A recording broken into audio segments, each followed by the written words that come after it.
with another Pinnacle Hobby product review for new products. This particular one today is the 350 QX from Blade. Just got these in this week, so I'll have a look and see what it looks like and talk a little bit about its features and what you can do with it. So this particular one that we've got in is ready to fly.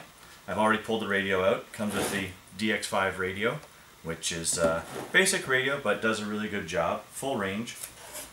And this is the machine. So what we've got here, it's about a 2-foot span from tip to tip, so it's a good size. Similar size to DJI Phantoms and some of the other smaller quads that are on the market right now. This particular one comes all set to go. There's absolutely nothing you have to do when you get it other than assemble your mount for your GoPro camera. Lots of features on it. We're going to go over a few of them quickly here, and then we'll discuss a few more as we get out and fly it. The biggest thing that we notice right off the bat, it says it's GoPro ready. Note to anybody who has a GoPro, it is GoPro Hero 3 ready, not Hero 2s. If you take a look at the size of the mount that they give you, it will only fit the new chassis, the Hero 3 chassis.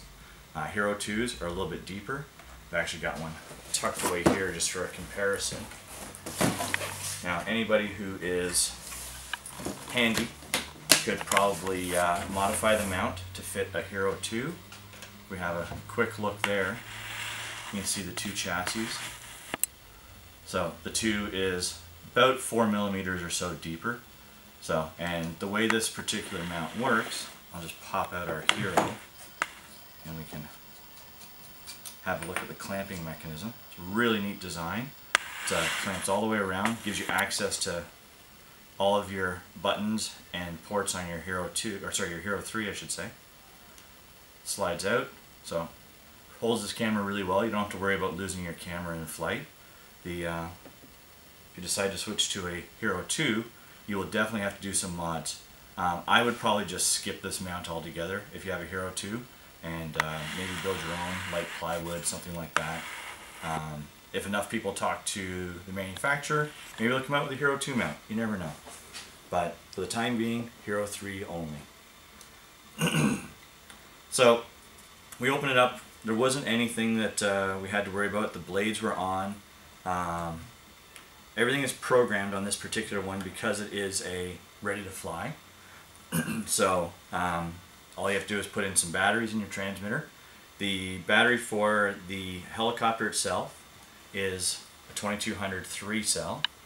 So any standard 450 heli battery or some of the Park Zone airplane batteries are also a similar size. They should all fit. This particular one's an E-Flight. It is a 30C, but like I said, you could probably get away with any of the Park Zone batteries for short flights, and obviously you could use Thunder Power, Flight Power, anything else that is of the same size and similar capacity. Now for the actual function of the quadcopter, has some neat features. Has 3 flight modes. I'll start at the one that's the most fun, and we'll go down to the beginner flight mode. The agility mode. This is the mode that lets you go absolutely crazy, do the most with the machine. So it flies more like a aerobatic helicopter. It's going to have the ability to do steep turns, fast climb outs, whatever you want, pirouettes, anything like that. The intermediate mode, which they refer to as stability mode, which is one of the new features that they've been adding to a lot of their machines in the last few months. It's a little bit more calm. Still flies much like a normal quadcopter or helicopter, but it gives you some of the extra safety features, takes advantage of the compass and the GPS that are inside the machine, gives you a return home function, which is really cool. So if you get a little disoriented, not quite sure where, how to get your machine back, you can actually press and hold a button and your machine will come back to you. The third mode is the safe mode. The safe mode, it's interesting. There's kind of a unique feature. The helicopter doesn't fly forward when you press forward and backwards when you press backwards and left when you go left. It actually flies in a circular pattern around you. So you have to kind of keep that in mind. For a beginner, probably an okay feature. For a more advanced pilot, you might find it really confusing. We'll demonstrate more once we get out to the field, but really quickly, what it boils down to is if I set the helicopter up in front of me like this, and I stand in my safe circle, which we'll explain in a minute, I take off. If I give the quadcopter an aileron input, normally it's going to just tilt to the side and travel in a straight line. When I'm in the safe mode though, it doesn't do that. It actually travels around me like this. So it's going to interpret my input not only as an aileron input, but also an elevator input. That way it's always keeping the orientation the same to me, regardless of which way I'm pointed. Can be a little confusing, especially if you expect it to travel off away from you. When you give it an input, it's actually not. It's not going to get any further away. It's simply going to go around you. The feature that's kind of neat with this is the elevator function. If I travel away from myself, doesn't matter which way I'm pointed. If I want to come back, I simply pull the stick back and it travels back to me. So that feature's kind of cool. The way the ailerons work can be a little bit confusing, I think, for someone who's already a pilot. So safe mode, neat feature, but I'm a little concerned about how I'm going to react out at the field. The other feature that's kind of neat about this, which there's some confusion when I talk to people when they heard about it, there's a feature that stops you from being able to hit yourself. Now, originally we thought maybe it'd be sensors, we weren't sure. Turns out, all it simply is, when we power up the quadcopter, it determines an area behind it that it won't fly. So again, in this, we stand in what we call the safe circle. So from the helicopter to the pilot is 16 feet. There's a ring, the invisible ring around you, that the quadcopter will not go into. This is available on the safe and I believe on the stability mode, not on the agility mode. Agility mode, there's no safe circle, so you got to be careful. The only time that the circle doesn't work is in the return home function. If you return home, the quad goes shortest distance from where it is back to where it took off. So you definitely got to watch out. If you're in between that, it could fly right at you. The other thing you have to worry about, of course, are spectators, buildings, trees, that sort of thing. There's absolutely no sensors in the machine to determine whether it's going to hit an obstacle. So keep that in mind if you use the return home function. Make sure that you have a clear line of sight between you and the machine. And if you happen to be standing in the middle of the safe circle and you flew behind yourself, the quad's going to fly at you. So keep that in mind and watch for it as it comes back. The return home function, of course, can be turned on and off as it's coming back. So if you press the button, it gets close to you, you can just release the button, it goes back to normal flight and goes back into a hover if it's in stability or safe mode.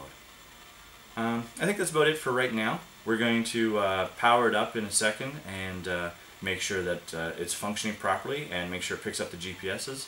So we'll move outside and continue the video out there. Okay, so here we are outside for our tailgate review. Brought it out, got a fresh battery in it. Now again, this was a ready to fly, so DX5 radio. First thing we gotta do is we have to power it up. It's going to have the GPS on for this, so it's going to be powering up in the safe mode. So we have to turn it on, and then we have to wait for it to find all of the GPSs. Now, I've had it powered up a minute ago. Hopefully it will find the GPSs quickly. But while we're waiting for that, one of the things I wanted to mention about the radio setup, now it's designed to run with all the Spectrum radios. So there is, in the manual, programming for all of the current Spectrum DX radios. I fly a JR radio, a little bit older, it's a 12X, and one of the features that this quad uses relies on the trainer switch. 12Xs don't have a traditional trainer switch, so not too sure how it's going to react to a 12X. I'll have to let you guys know in the future if I can figure out the programming for it.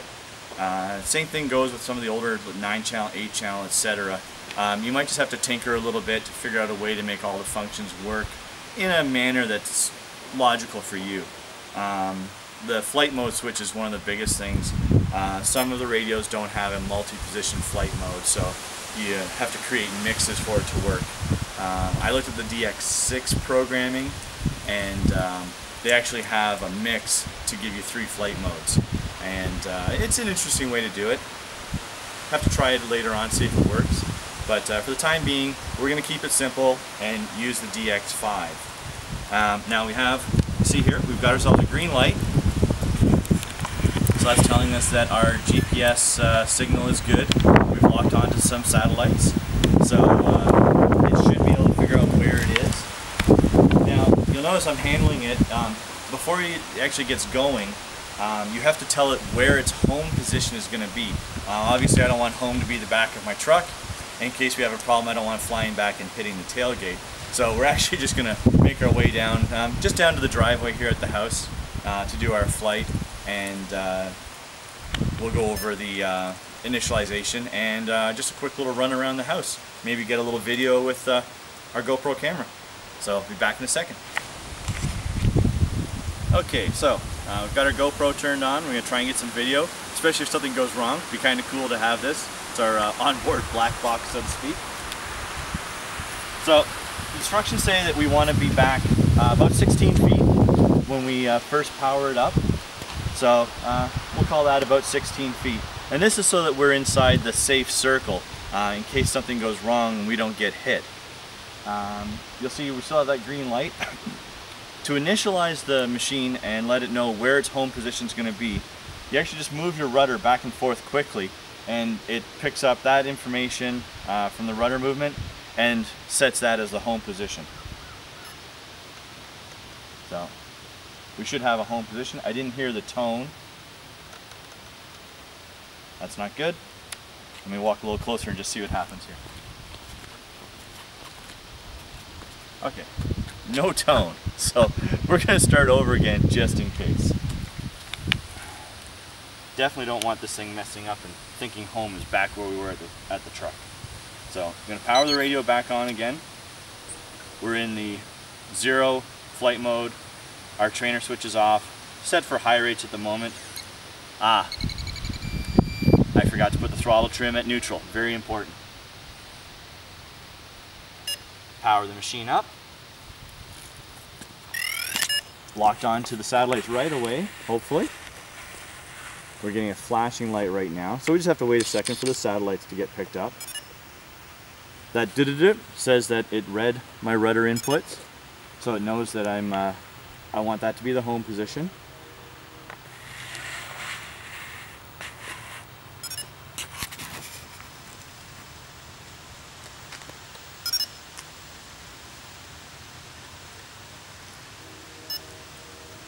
Probably the most boring part of flying the new quadcopter, waiting for it to initialize.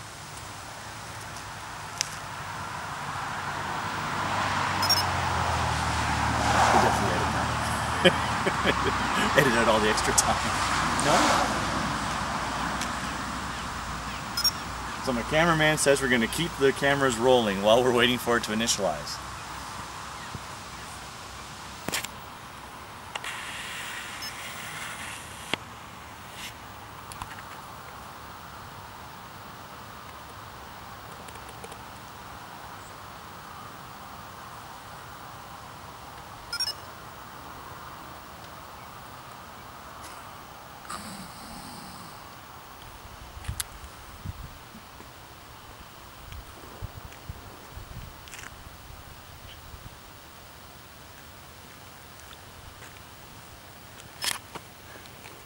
There we go. Okay, so it does say in the instructions that it may take between 60 and 90 seconds for it to find the satellites. That was probably about 60 seconds. So you definitely don't want to be in a hurry to take off. Now we've got a green light. I've initialized it. The blades automatically start to spin. Now this is normal. So even when it's at rest, the blades are going to be turning. if we want to cut the blades to, cut the throttle down to 0 so the blades quit turning, we use a throttle trim. And it shuts off. When we're ready to go fly again, we just have to make sure we put our throttle trim back to the middle. Hear that tone, reinitialize, and the blades fire up again. So let's take off and see what happens. We're both standing in the safe circle, so hopefully we won't get run into.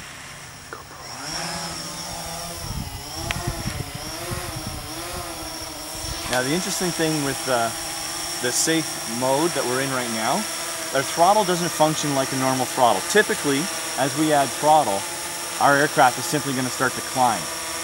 It'll climb indefinitely as long as we're adding enough throttle. In the safe mode, that doesn't happen. We actually have a ceiling.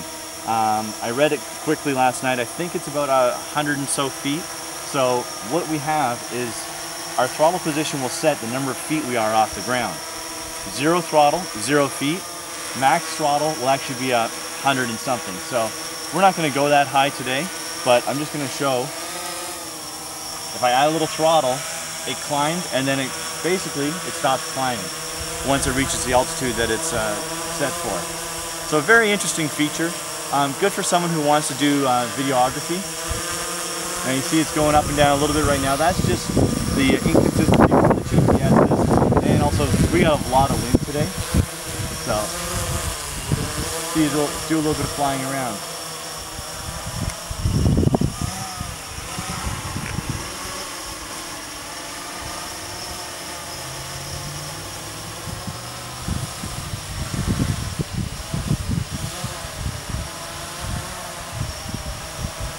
Now I'm holding a full back elevator right now, and it is actually not moving back. So if you want to take a look, I'm actually holding that elevator all the way back right now, and the quadcopter is not moving. Now that's because of we're in the safe circle. It won't come back towards us. So you can see that this part of the program, this feature actually works really, really well, and it's protecting us from getting hit and protecting any spectators that are with us. So far, definitely liking that feature for the beginners. I'm going to bring it down a little bit and just run down the driveway and see what happens.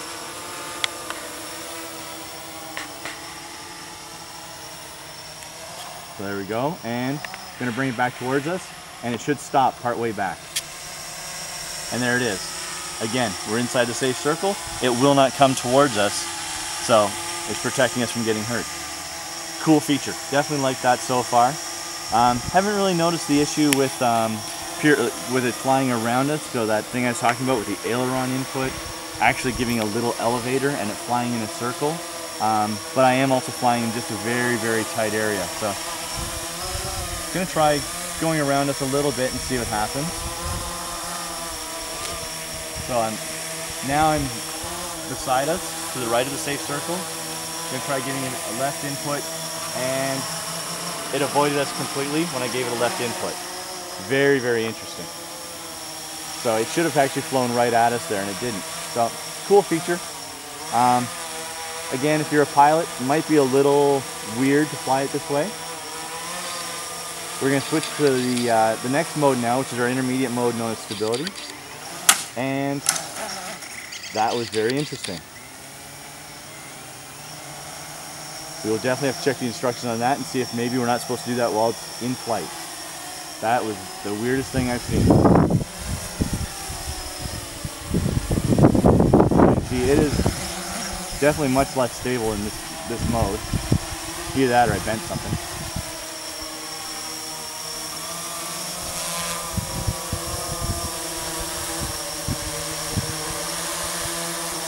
So, fly around a little bit, see what happens. Oh, our battery cover's loose. So I'm just going to land it. Just flip that battery cover back on. Okay. Going to go back to the safe mode again. Give it the new home position because we're not exactly where we were before. And see what happens.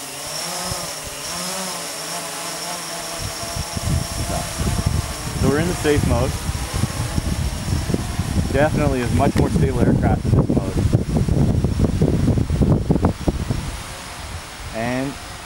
fly back. Definitely going to try the return home feature now, see what happens.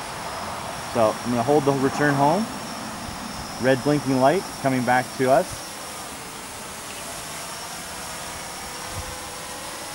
Still holding the return home, and it lands. So not bad. It missed its home location by about maybe 5 feet, but that wasn't too bad at all.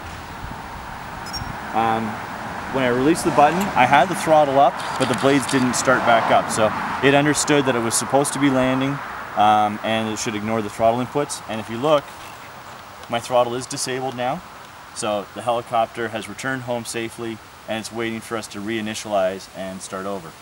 I'm going to do one more quick little flight in agility mode, and then go over what we found. So reinitialize our home position. Blade should start up. And they are not.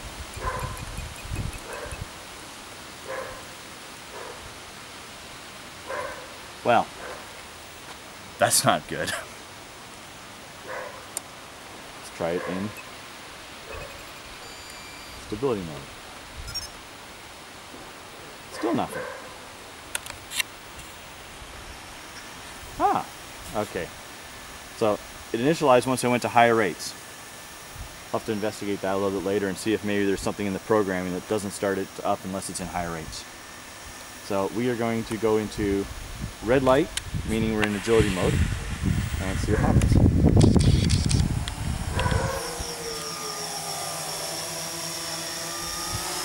Oh yeah, that definitely moves around a lot more. So this is more like flying a helicopter, where you have full control, you can do a lot of crazy stuff.